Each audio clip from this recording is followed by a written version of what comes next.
नमस्कार। आज की इस भाग-दौड़ भरी जिंदगी में क्या कभी ऐसा लगता है कि मन की शांति कहीं खो सी गई है? हम सब कहीं ना कहीं उस सुकून को ढूंढ रहे हैं।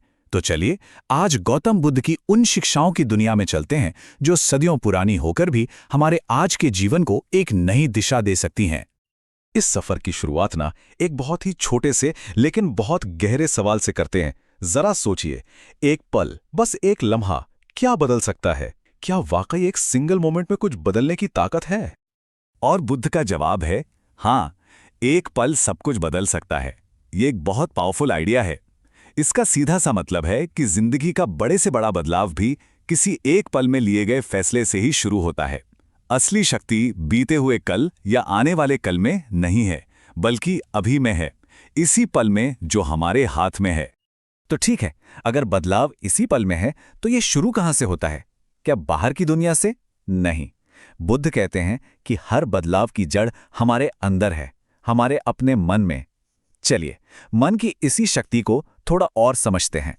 ये बात सुनने में जितनी सिंपल लगती है ना, उतनी ही रेवोल्यूशनरी है। इसका मतलब ये हुआ कि हमारी दुनिया वैसी नहीं है जैसी वो असल में है, बल्कि वैसी है जैसा हम उसे अपने विचारों से बनाते हैं। अगर कोई लगातार मुश्किलों के बारे में सोचेगा तो उसे हर तरफ मुश्किलें ही दिखेंगी, और अगर कोई मौकों पर ध्यान देगा तो उसे अवसर नजर आएंगे। हमारे विचार ही हमारी हकीकत का ब्लूप्रिंट तैयार करते हैं।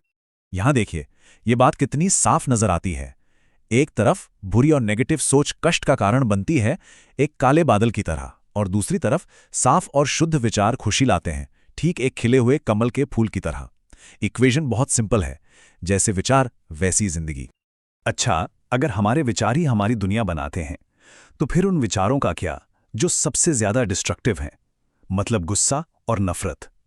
मन को समझने के इस सफर में इन भावनाओं पर काबू पाना सबसे जरूरी कदम है, और बुद्ध ने इसके लिए कुछ बहुत ही गहरे रास्ते दिखाए हैं। वाह, क्या कमाल की एनालॉजी है। हम अक्सर सोचते हैं कि गुस्सा दूसरों को चोट पहुंचाने के लिए है, लेकिन बुद्ध समझाते हैं कि ये उस गर्म कोयले की तरह है जिसे हम किसी और पर फेंकने के लिए खुद पकड़े हुए हैं। मतलब दूसरे तक पहुंचने से पहले वो हमें ही जलाता है। ये बात उसी आइडिया को और गहराई देती है। मतलब गुस्से के लिए कोई और हमें सजा नहीं देता, गुस्सा खुद ही एक सजा है। हर बार जब हम गुस्सा होते हैं तो हम अपने मन और शरीर को अंदर से जख्मी कर रहे होते हैं। तो फिर सवाल उठता है कि इस आग को बुझाया कैसे जाए? क्या और ज्यादा आग से? बिल्कुल नहीं। बुद्ध सिखाते हैं कि नफरत को नफरत से कभी नहीं मिटाया जा सकता। जैसे अंधेरे को सिर्फ रोशनी ही मिटा सकती है, वैसे ही घृणा को सिर्फ प्रेम ही खत्म कर सकता है। ये एक यूनिवर्सल लॉ है। जब मन गुस्से और नफरत जैसी भावनाओं से आजाद हो जाता है ना, तो उसमें एक क्लैरिटी, एक सफाई आती है, और यही क्लैरिटी हमें एक पर्पसफुल यानी एक उद्देश्य से भरी जिंदगी की तरफ ले जाती है। तो देखते हैं कि कर्म और सत्य का ये रास्ता कैसा है। बुद्ध के हिसाब से एक पर्पसफुल जिंदगी का रास्ता इन 3 कदमों में तय होता है। पहला कदम है अपने क्यों को खोजना। वो क्या चीज है जो किसी को अंदर से इंस्पायर करती है। फिर दूसरा, उस मकसद को सिर्फ एक सोच तक नहीं रखना, बल्कि उसे अपनी पूरी जान से जीना। और तीसरा, जो शायद सबसे मुश्किल है, वो है हर दिन उस रास्ते पर चलते रहना, बिना रुके। और इस पूरे रास्ते की बुनियाद क्या है? वो है सच। बुद्ध कहते हैं कि जैसे सूरज और चांद को छिपाया नहीं जा सकता, वो कभी ना कभी सामने आ ही जाते हैं, ठीक वैसे ही सच्चाई भी ज्यादा देर तक छिप नहीं सकती। जब हमारी जिंदगी सच पर टिकी होती है तो उसे किसी चीज से डरने की जरूरत नहीं होती।